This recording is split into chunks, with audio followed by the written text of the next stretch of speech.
The Fuel Good Factor is sponsored by the One-to-One Diet. Take your first step towards a healthier new you. Order the One-to-One Diet Taster Pack today to discover the delightful range of nutritionally complete products and start your weight loss journey.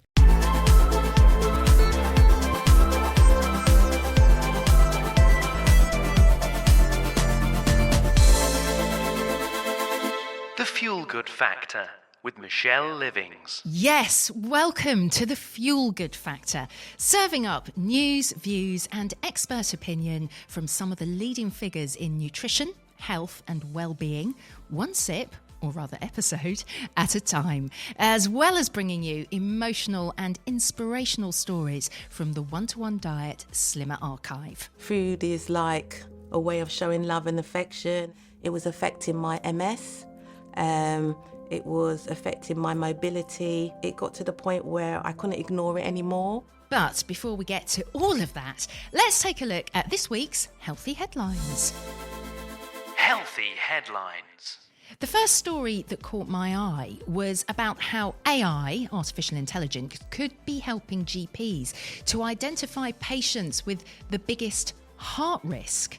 So this is a tool that scans patient records for the sorts of conditions that are linked to any heart or circulatory disease. And of course, this would include diabetes. Really, really interesting. It's all about early diagnosis, which is of course crucial when it comes to any diseases. And apparently this could become available within the next 2 years. So that's quite exciting stuff. And I mentioned diabetes in that last story. There's another one that's to do with a study that's been carried out on nearly 2 million people from about 20 different countries around the world. And they were asking the question about whether eating meat raises the risk specifically of diabetes, which is interesting. And apparently they did find a link with both red and processed meat. However, as with a lot of these stories and a lot of these studies, the findings are a little bit more nuanced than that. And I think what they didn't do is take into account a lot of other factors, particularly lifestyle factors when it comes to this. So I think the overall advice after this study is, yes, there is potentially a bit of a link, but maybe just limit your intake, but don't, cut it out altogether if that's something that you enjoy eating. Personally, I don't eat meat. I haven't eaten it for a long time, pescatarian.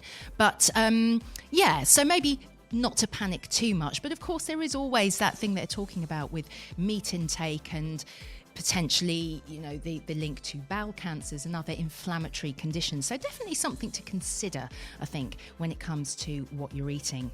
And then the final one is all to do with this outdoor smoking ban, which is an interesting one. I'm not a smoker, but it's this thing of not allowing people to smoke, for example, in restaurant terraces or pub gardens, and even university campuses as well. And I think it's a good thing. At first glance, I think it's good because as a non-smoker, I'd like to be able to, sit at a restaurant outside and not breathe in people's smoke while I'm trying to enjoy a meal.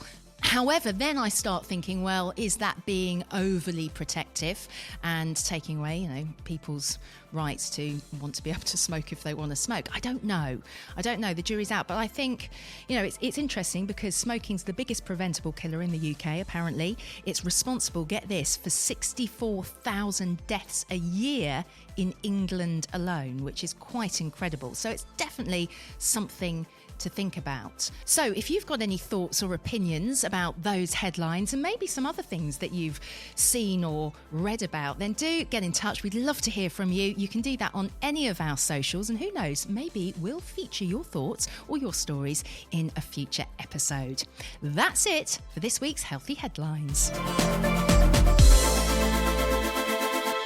Now it's time for this week's special guest. Chris McDermott is the CEO of the One-to-One Diet by Cambridge Weight Plan, formerly Cambridge Diet, and also chair of the Employee Ownership Association, the EOA. As many of you know, the One-to-One Diet is a direct selling diet food manufacturing business that's based in Corby, Northamptonshire, that employs 180 staff. The business sells its products in the UK through a network of 6,000 independent direct sellers, but it also exports to countries around the world. As you'll find out, Chris has done everything from being a goldsmith apprentice to studying journalism and eventually PR and marketing. He's spent more than 20 years at the One-to-One Diet, and it was great to get the chance to sit down and have a good chat to him. Chris, lovely to have you here. Thanks so much for coming along for a chat. So, first of all, tell us a little bit about you. What's your background? And then how did you come to One-to-One? Okay, so I've been speaking a lot about myself recently. I've had 20 years in this business, not really spoken to myself. And all of a sudden, everyone's interested. I'm talking about myself. So I grew up in South Africa. My folks emigrated in the early 80s, so I went to school in South Africa. And my family's in the jewellery business. So I left school at 16 and said, right, I'm going to become a jeweller, just like my brother, just like my dad. And I went and did an apprenticeship, and a 5-year apprenticeship, became a qualified goldsmith. And I did that for about 10 years, and I got really, really bored with it, and really kind of like, am I going to be doing this for the rest of my life, not just my career? So I thought, I thought if I'm going to change careers, if I'm going to do something, I've got to do it relatively early. I just got married. I got married. I got a very, very young 6-month-old baby, and so I thought, what I'm going to do is I'm going to do it now, because if I don't, I'll never do it. So I gave up goldsmithing, and I went came back to the UK, went to college in Chippenham in Wiltshire, and did 2 years in a year, because I only had enough money to keep myself going for a year. Right. So go. So I did 2 years in a year. And I learned journalism and radio. And the reason I did that is because the only thing I really liked doing was writing. And I couldn't become the next Stephen King. No. So, because that was going to be really hard. So I thought, well, I love journalism. I love asking questions. I love people. I love interacting. So I'll go and do that. So I did 2 years in one. And got a City and Guilds journalism qualification, and then thought, right, BBC, here I come. Hey. By the Guardian every whatever day it was when all the jobs were in there, right all to the BBC. Never heard anything back, but I started to do lots of freelance stuff myself, because I wanted to build a portfolio. So I'd go and follow ambulance, fire engines, and all sorts of stuff, and just try and find stories that I could try and get into the local press, which I did. And then I was really struggling to get a journalism job, and my lecturer, who'd been at college, who I was still in contact with, said, I know somebody in PR who's looking for an intern, essentially, to start from scratch. And so I thought, well, I'll give that a go, because I've only got so much money to keep me going. So I went and studied as an intern, really at the bottom. Yeah, that's the bottom. Right at the bottom. Yeah, making the tea. Literally. Pretty much. Worked all my way up. And then got into sort of a PR account management, and then did that for a few years with a couple of agencies. Really loved it. I really liked the diversity of the businesses that I was working with. But the frustration was that I never could really deep dive into them, because I was only doing 5 hours for those guys and 6 hours for those. And so I saw the job come up for, as it was then, the Cambridge Diet. And thought to myself, well, that could be really interesting, because I can imagine there's loads of stories there and there's loads of people involved in them, and I couldn't see any from the outside. Right. And I thought, well, I'll give that a go and see if I can get into a business doing PR rather than working for an agency. So I applied for the job, went for the interview, and was very lucky to get it, and very excited about getting it. And then once I was inside the business, I realised why there weren't no PR stories and how challenging it was going to be to find them. So my job became this sort of conduit between the magazines and the newspapers in London and our consultant base, to try and find something that the magazines were looking for, and something within the consultant base that we could link together. And it took about 18 months to find the first of those stories, and that allowed me to demonstrate to the consultants that I wasn't going to misrepresent them. We were going to tell the truth, but we got these extraordinary before and after stories, and extraordinary transformational stories. And if we could get them out into the wider populace, there was a chance that more people would find out about Cambridge Diet, and they would be interested in contacting the consultant. And eventually those two things came together, and I was able to do it. And from there, it became a lot easier to find those stories. Yeah, well, that's actually what I wanted to ask you and say, what is One-to-One? And also, if you can maybe give us a bit of history, where did it all start? Well, it was a dark and stormy night, all the way Settle back in everyone. all the way back in the 1960s. Dr. Alan Howard, who is the person who created the Cambridge diet, he was a biochemist working in a lab in Cambridge. He'd studied at Cambridge University, but he wasn't actually working in the university at the time. Yeah. He was trying to formulate what he eventually ended up calling the perfect diet. So this idea of, can I create something that's very low in calories? And at that stage, they were talking about 330 calories a day. That's so it's really low. That's very Wow. low calorie diet. Yeah. Can I create something like that that's also safe? Because that's a lot of Yes. calories that people aren't consuming. So his big challenge was, how do I do that? But how do I enrich it with vitamins and minerals so that people can continue to function, but can have what was happening, which was rapid weight loss. And so it took him 15 years to crack it. Wow. It took him a long time to work on that. There was a lot of research that needed to be done. There were a lot of trials that needed to be done with people so that they could see that it worked and it was safe. And as it came to the end of the 70s, he kind of figured it out. And so he was then looking to work out how to commercialize it. And in 1978 or whatever, academic commercialization wasn't what it was today. You know, Apple weren't on the campus. No. You know, all that kind of stuff. There was so he came with a lot of criticism from his colleagues and his peers for trying to commercialize something that he created. But the story I was told, and I'm not sure, I reckon it's true because it sounds true, is Right. that there were some entrepreneurs called the Feathers who were coming over to the UK, and they were on the plane and they'd got a British medical journal and they were reading it, and Dr. Howard had done a paper for the BMJ, and it was in the magazine, and they were reading it on the plane, and they thought, wow, that would be, what an extraordinary thing he's done. Wouldn't that be great in America? So when they arrived in London, they weren't coming to see him. They were going to come and do something else. They tracked him down to Cambridge and had a meeting with him. And from there, that then became the Cambridge diet in the US. I hope that's true. It sounds good, doesn't it? Sounds like really a great good story. Yeah, And it's a good story. having met Dr. Howard, and I never met the Feathers, but having met him for lots of times, he tells that same story. Does he? So, yeah, he did. Oh, well, it must be true. So it must be true. Yeah. And so it was launched in 1980 in the US as the Cambridge diet. At the time, I think he said he wanted to call it the Howard diet. Yeah, why not? Who wouldn't, you know? Yeah. The Americans said, no, we can't do that. We've got to call it the Cambridge diet. So that's what they did. And he licensed the Cambridge diet, the formulation, the idea, to them in the States. And it was massive.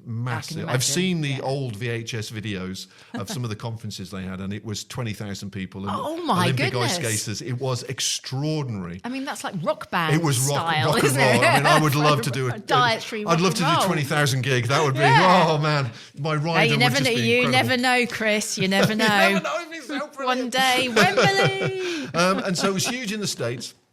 And Dr. Howard retained the rights in the UK and the rest of the world. And he saw what was going on in America and thought, oh, okay, so what I probably should do is try and replicate that in the UK. And he did. And in 1984, Cambridge Diet in the UK was launched. And that is the business that we still to this day own and operate. Celebrating And 40 years. Celebrating 40 years, yeah. Which is absolutely incredible. So talk us through then what makes one-to-one special. Why is it, or how is it different? Because there's a lot of competition out there. Absolutely, isn't there? yes, there are, and there's lots of weight loss solutions, and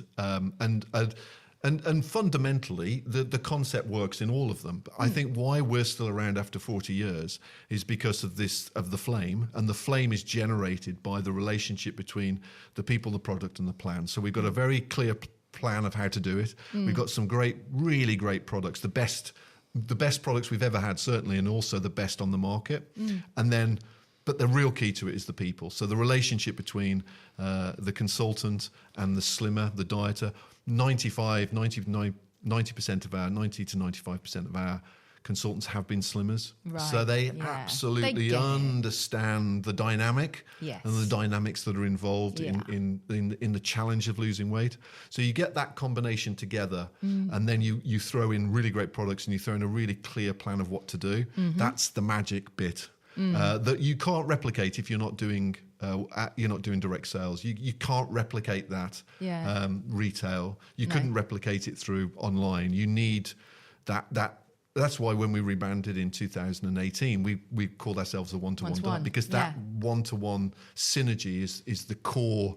The core of the business and the core of the reason why it's been so successful. Yeah, this consultant structure that you Absolutely. have, that it makes it incredibly personal. doesn't it? It does, and accountable as well, Yes. because Yes. people, you've got somebody that's there to encourage and there to cajole, but also sometimes there to give you a little bit of a tap. little bit of a tap to say, come on, you need to do this, you need to do that.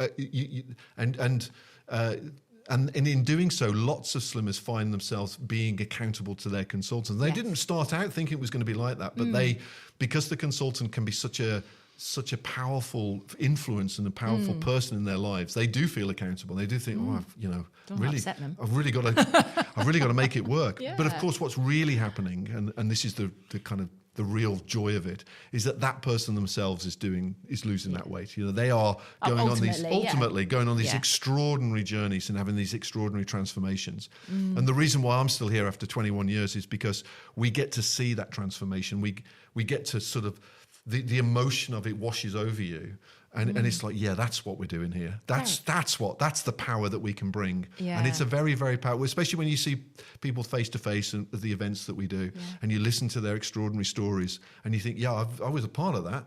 And the people here in Corby and all the people that are involved in it, we've all played our part in this extraordinary transformation. And and you can do that and run a business and help people to be successful. It's just Very satisfying. Very, very satisfying. I mean, talk about job satisfaction. Absolutely Chris. brilliant. You've got it in bucket loads, haven't you? I It's have. great. Did you have any specific interest in sort of the diet industry before you joined the company? Not particularly, no. I was more interested in the people, and I was more interested in. I didn't realise how powerful the product and the plan were from the outside in. When I got in and I listened to and interviewed hundreds and hundreds of people who'd gone through this experience, it was just like, wow, this is just extraordinary.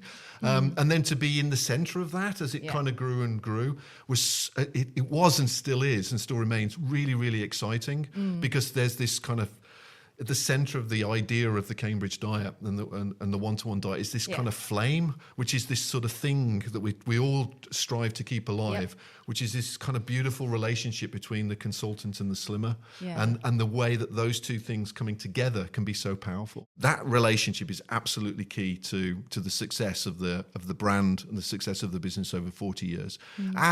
Partly our job here at the corporate HQ is to work on the product, and so loads of over the years we've done all sorts of things, invested in all sorts of ways of making the product contemporary and relative, but still at the centre of the whole piece is this sort of unique relationship between the consultant and the slimmer. Yeah. What do you think the biggest misconception is that people have about one-to-one?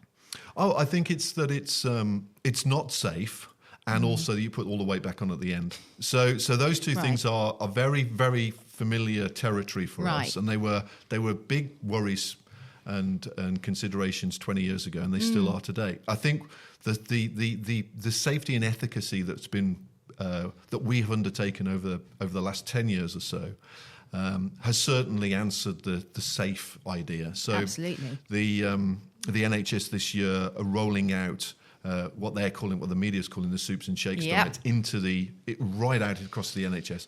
Well, all of that research that has allowed that to happen was done with our product and done backed by us. And that's incredible, isn't it? To see that that's I'm happening. very proud of it. And Dr. Howard died in 2022. He was 91, so it was a good innings. Yeah. I would have loved him to have seen that today, because he took a lot of flack in those early years, particularly in the 70s and 80s, the 80s and 90s. Took a lot of flack for what he'd come up with. And I think if he was able today to look at how far the concept of total diet replacements and very low calorie diets has gone, I think he'd be like, wow, okay, mission accomplished. Yeah, my work here is done. Sort of, pretty much, yeah. So I think there's that part of it. And I think this year of all years, the 40th anniversary year, for that to have got out to be accepted into the NHS, because the NHS is such a difficult organisation, and obviously takes it very seriously. That's a big deal for us, and a big moment for the business and for the brand. It's actually a huge compliment, isn't it? It is, yes, and we take it as that, absolutely. And then the other thing is about putting the weight all back on. Now, of course, every diet, and this is one of the reasons why we've got a consultant, if you were to go on a diet and once you finish your diet, you go back to eating exactly the way Absolutely. that you eat and not changing anything. Not changing lifestyle, you which will we'll put come the on weight back to. on because you've had this sort of transitionary period. So one of the key reasons we have a consultant is that during the course of the process of losing weight, you're learning about the things that you need to change so that when you get to the end of it, you don't go back to exactly the same Old way that you ways, were. yeah. That's the one of the fundamental tenets of the brand. So the idea is a consultant who 95% of the time has been a dieter. Yeah. So understands your mindset and understands the way that you view things. Yeah. Their job partly is to try and help those people make those changes so that they can fulfill their potential greater in the future, having gone through this experience. Because it very much is, and I know this is sort of an ethos of the company, that it's transforming lives, isn't it? It's a transformative thing, and it's not just about stopping eating certain foods. It's a whole lifestyle change to improve health outcomes and just general life and how you feel. Yeah, I mean, even mentally. Absolutely, the people that certainly in the early years, and I get to see the Slimmers at the Slimmer of the Year event that we have every year, and it's the most emotional event that I attend throughout the year, because you get to see firsthand this extraordinary transformation, and you get to see people who've gone through. Who've come to the diet and come to the process in many, many different ways, but all looking for something. Go through this experience, and then you see them at the other side of it, and it is like a sort of butterfly. Yeah. I mean, I know it's but it's true. It is. It's just like that. Yeah. So you see these people blossoming and becoming again sort of fulfilling their potential, and I think the tyranny of obesity and overweight, particularly obesity, it locks people in, it closes them off. Absolutely. They become very different people. And then if you're able to free them from that tyranny, and we do that, every day, that is an incredibly extraordinary emotional thing to witness and to be part of. Now, we're a commercial business. We want to sell our products and we want people to be successful. But again, but this at the core flame of it, idea is that yes, we are. So lots of companies will say, we change lives, or we make a difference. Well, we actually do. Yeah, you do. And when you see it, particularly at the Slimmer event and also with the consultant event, you feel like, oh no, we really, really are. We're not just talking about it, and it's not just some sort of corporate slogan. It is absolutely real to us. Yeah, it's incredible. So tell us, because another side of this, because there's another anniversary, if you like, that you're celebrating, because 1-to-1 is now employee owned. So this is quite different. What does that mean, and how does it again make 1-to-1 different? Okay, so the answer to the last question is it's all about the people. Yeah, of course. And because we're such a people business, because of the nature of what we make and who we sell it to, and who they sell it to, it kind of the synergy between the product, people, and plan, and then the ownership of the business really feels very, very powerful. We're an employee-owned, 100% employee-owned business, which means that all the shares of the company are owned by a trust. For the benefit of everybody that works in the business. So the model is the model that we've got is very similar to John Lewis, and that came about because the original owner, Dr. Howard, sold the business in 2005 to a management buyout. Right. So the three directors who'd run it since 1990, pretty much, bought the business, and when they bought it, it was just on the cusp of sort of having a resurgence, and over the next few years it became very successful. And so when they were looking to decide how to sell it, they didn't want to sell it to either a competitor or to venture capitalists, private equity, that kind of thing. So they were looking around, and at that point, which was about 2009, employee ownership was a very new idea. There was not many companies that had done it, and it's just the synergy between what we do with the consultants, what we do with the Slimmers, and then the sort of ownership model that we've got here is very, very powerful. So we've embraced it. And when I became CEO in 2015, that was the moment we became 100% employee owned. So, and that was a real moment for us, because that was the moment in which all of the responsibility, all the rewards came our way, but also all the responsibility. So you can't blame anybody else. No. You can't say, we've got these shareholders here or these people here or whatever. No. It's on us. Success or failure is on us. Yeah, that accountability again that we were talking about earlier. So it's a very powerful, driving force for us. Yeah. So how have you seen attitudes towards health and wellbeing change over the years? Because you've obviously been involved with this industry now for a good 20 years. And some things we've already said haven't changed. Yeah. Some of those misconceptions, but there have again been an awful lot of changes as well. Yeah. So what's really changed is there's more of a holistic view now that people are taking. Yes. So back then in 20 years ago, and it doesn't feel like it was the old days, and it wasn't really the old days, No. but back 20 years ago, I think there was more, it was very more specific about what you wanted to achieve. I think the way that society's moved on, the pandemic, I think, has had a huge impact, but also social media and all that, none of that existed when I started. And I think all of that has come into I think we're looking at more of a holistic view on health and well-being, and brands, including us, need to embrace that, and embrace more of that, so that we can offer a more rounded offering to people, rather than just say use us for that very specific thing and then go off and do whatever you're going to do elsewhere. I think to be successful in the future and to really sort of grow and prosper, I think there needs to be a more of kind of holistic view. Well, because weight loss as well, like you said, it is incredibly hard. And for it to be successful to somebody, a holistic approach really is the way forward. Because just by eating, say one certain type of bar, well, you can do so much with that, but it's got to be about the bigger picture, hasn't it? Which is obviously I think where that's true. one comes in. And I think that has changed certainly I think since the pandemic. I think the pandemic had a huge impact. I said we're still understanding the impact of the pandemic, but that certainly did. And I think I think it's got, and then well-being generally is so much more of an issue. Certainly as an employer, which, you have to think a lot, way more than 20 years ago. You didn't really give it any thought whatsoever. Not really, it's no. like just pull yourself together, just get on with it. Yeah, and, kind of. What are you moaning about? Come on.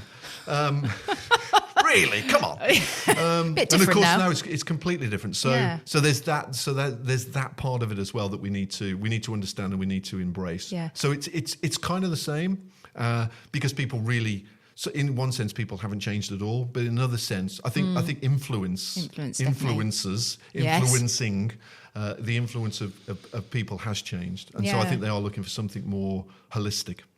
You're clearly very passionate about this. Where does that passion come from ultimately with you? I think it's because it's such a brilliant business, and when I joined, it was so much fun, and it was so rewarding to get to see so many people have their lives changed, and be part of that, and be in the middle of all of that. So when you see, I think if you see we've now got consultants who've been with us the same sort of time that I've been with us, and they started out as slimmers, and I went to interview them in my little car, and I drove up the motorway and whatever, and interviewed them for a Slimmer of the Year event or something, and they then became that. So we got to know them as slimmers, and then they became consultants, and there's one or two of them that became consultants and had no idea what they were doing, and really no idea of they were going to make a life out of it or a business out of it. Until a few years later, and then they do, and then you meet them again, at a convention or on one of the trips that we do, and you have this extraordinary story with them, this extraordinary kind of history with them, and to see them today, remembering what they were when they were 20 years ago, and that incredible journey that they've been on, the incredible journey that we've been on, it's just like. It's just incredibly fulfilling, isn't it? Great business. Yeah, it's just fantastic. Incredibly rewarding. On a personal point, what do you do lifestyle-wise and dietary-wise? Come on, let's get into it. Do you practice what you preach, Chris? I try to, as best as I can. So, I'm a celiac, so I've got celiac disease. So, so that means that over the years, my food choices have become very bland. So I don't have an exotic food life. Let's put it that way. It's very, very, and particularly when I'm traveling, I have to be really careful. That's quite hard, isn't it? It's quite hard, yes. But in the UK, it's fine. But overseas, people haven't got a clue what you're on about. No. And so when you say no wheat or no bread, they just bring you more bread. Yeah, but a different type. Yeah. It's still bread. It's still bread. It's just a different colour bread. Could I have don't some worry. chips, please? So my food, my nutrition is pretty bland. Let's put it that way. But obviously for medical reasons. So pretty bland. I do. So I'm very conscious of my role here, and I'm very conscious that I need to, not just for my job, but I need to, my family and everything. I need to stay healthy, and I need to. So I got into running about 15 years ago, and we did the first run I did was for the Great North Run. Oh, great! I did the Great North Run, and it was great, and I really loved it. So over the years, I've just kept running, just keep running, Forrest Gump. keep running as fast as you can. Don't let them catch you. Keep going. Keep So going. I do lots of running. I don't do it like, I'm not like ultra marathons or anything, but it's like 5 miles every 2 days kind of thing, and just keep going. And that's made a big difference to my. It's as much a mental health thing as it is a physical thing. So often I'll go on. I did it this morning actually when I went for my run. It was like, okay, so what's going to happen today? We're going to have this conversation. Absolutely, how's that all going to work? And running helps to kind of sort of flow that out, where I can all get a bit jumbled up. So I find running. I run therapeutic. I run as much for the therapy of it as it is for the physical. I love that. That's great. Well, to wrap things up a little bit, I know that you recently held your annual One-to-One Awards ceremony, celebrating all these amazing achievements like we've been talking about of your slimmers and the consultants. And one of those awards was given to Marv Young, who was crowned Woman of the Year, which is a massive one, isn't it? Well, we're lucky enough to have Marv's story, which is so powerful. So what we're going to do is we're going to take a listen to Marv's story, and then maybe we can have another chat about that afterwards. Brilliant. Food became Marv's coping mechanism, which helped her bear the loss and pain caused by the murder of her 18-year-old brother when she was just 9. I looked up to him, and he was always looking after me. I shared everything with him. My mum still kept buying the same volume of food. I guess one day he wasn't there to share those items with. You know, coming from a Caribbean family, food is like a way of showing love and affection. It was affecting my MS.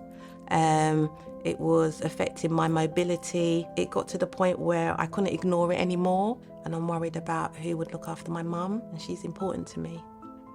She's everything. Although living with MS and dealing with tragedies, her motivation to lose weight wasn't spurred on by physical or emotional pain.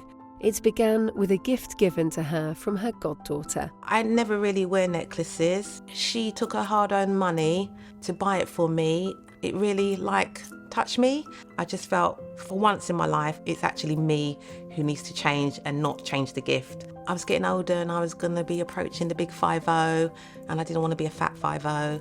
I wanted to be a sexy 5-0. So I went on the One-to-One website, and I ventured on to Deborah Adams. We kind of connected and clicked.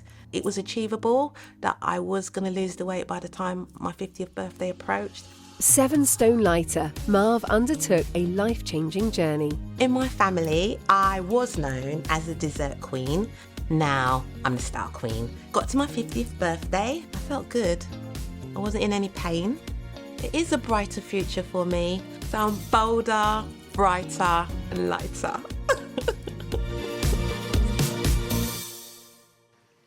I love dessert queen to style queen. Very That's good. just so brilliant. What a powerful story from Marv. Yeah, I mean, wow. That is, it's almost the perfect story in terms of encapsulating the whys. The whys are so very important for people as they approach losing weight. The encouragement from Deborah. Yep. I know Deborah. I've met her loads of times. She's really fun, and she's got loads of energy, and I think that resonates with her slimmers. And then you see this extraordinary transformation. And 7 stone. 7 as stone. well. 7 stone is a huge amount of weight to lose, and it's such a life-changing amount in terms of the way that you perceive yourself. Well, it's like she said she wanted to feel like, she was saying, I didn't want to be fat 50, I wanted to be sexy 50. Yeah. It is. It's like that whole thing of... It's extraordinary. Going into the shops you want to shop in, Yeah. Feeling, you were talking earlier about almost that liberation, that freedom. Absolutely. That's it, and the way that the world views you, and the way that she views the world, that there's a huge change happening there as well. Yeah. And so to see her so full of life and so enthusiastic and know that we were part of that. Yeah. But the real feel I say this at the Slimmer events when I go to them. What's most impressive about these people and the things that they've achieved is they've done it themselves. Yes. So it's a bit like running. It's a bit like running a marathon, a half marathon. You can get lots and lots of people can get you to the start line, but when the gun goes, there's no one else can run it for you. No, you're on your own there. You've got to do it yourself. Yeah. And so to see people go through that experience and congratulate them and kind of reward them for that resilience. And I know that we play a part in that, and the product and the consultant absolutely bring those things together. Yeah, but ultimately, they've done it themselves. Yes. They've gone and they've... In this case, Marv's done it. Absolutely. And she deserves the brilliant recognition that she's clearly got, which is just... And I suppose that's why it's just so important to celebrate and reward not just Marv's story, but all these incredible stories that you get to hear probably on a daily basis, don't you? Yes. I mean, it is very, very important. I think it's important for the person themselves. Yeah. And I think, and some of the slimmers will say this as well, that it's very important for them to tell the story because they want to reach people like them. So you'll often hear our Slimmer winners and our Slimmer awards say, if I can do it, anybody can do it. And that's actually really powerful and really true. Because they are just people who've gone through this experience. And it's incredibly motivating to hear that if you're that person sitting there going, maybe I can. Yes, maybe I can because I'm that. That's me. That's me. That's those challenges, those experiences, the things that brought them to that place. I can relate to that. I can empathise with that. 100%. That's why I think the stories are so powerful. So what would be then your message to somebody out there wanting to embark on the journey back to health? Is it ever too late to start? That would be a big one. Absolutely not. No, of course not. I think it's got to be you. Particularly if you're going to be using the one-to-one diet and you're going to be working with a consultant, you have to get to the point in which you say to yourself, okay, so what do I need to do, and who needs to help me to get there? Because you do need help and support, but anybody can do it. And we've, through the years, obviously thousands and thousands of people around the UK and around the world have done it. And they've all come to it from very different perspectives. But also their stories are very similar. There is a moment in their life, like Marv's, where something just doesn't work. It's not connecting. It's not working properly, or there's some event or some life event, and that's the catalyst for change. And I think if you recognise that is a powerful motivator, and if you're that person, you think, no, I'm not going to do that again. I want to go onto the plane and be able to do the seat belt up, or whatever it is, or I want to be healthy so I can play with my grandkids, or whatever it is. Use that catalyst as the driver to get you to find a solution that's going to work for you. Absolutely, really it's really powerful.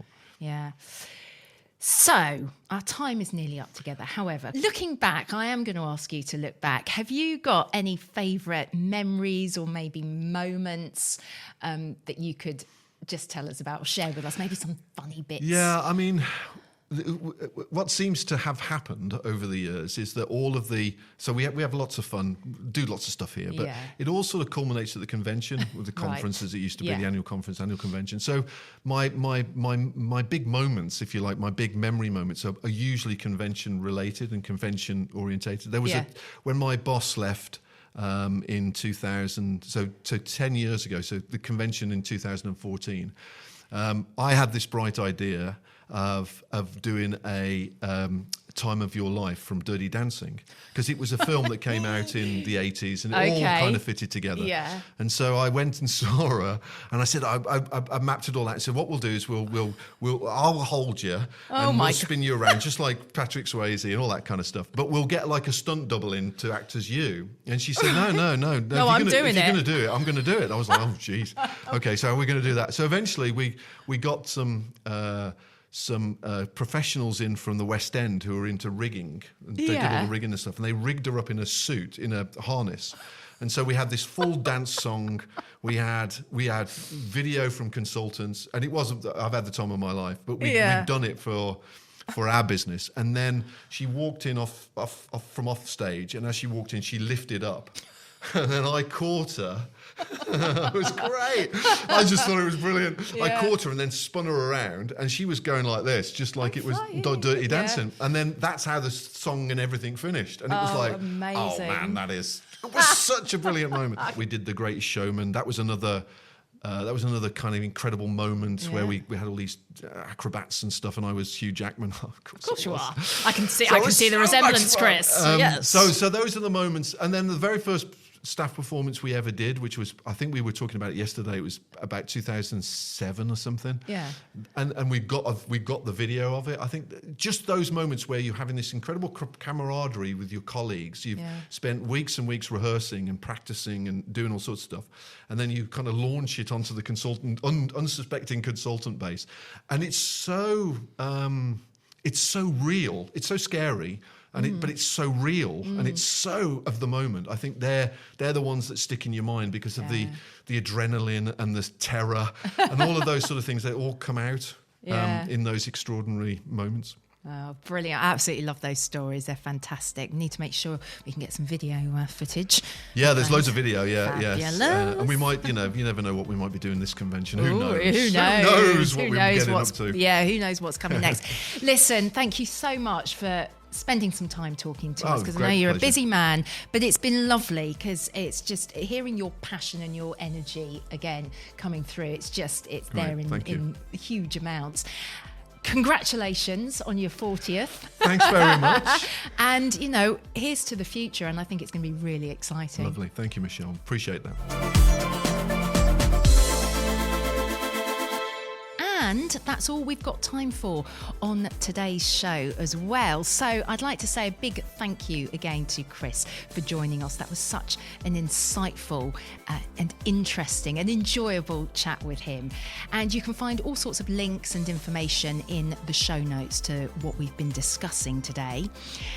Don't forget that we want to hear from you too about your thoughts on the show, but also maybe what you'd like to hear on future episodes. So please do get in touch, and maybe your stories as well.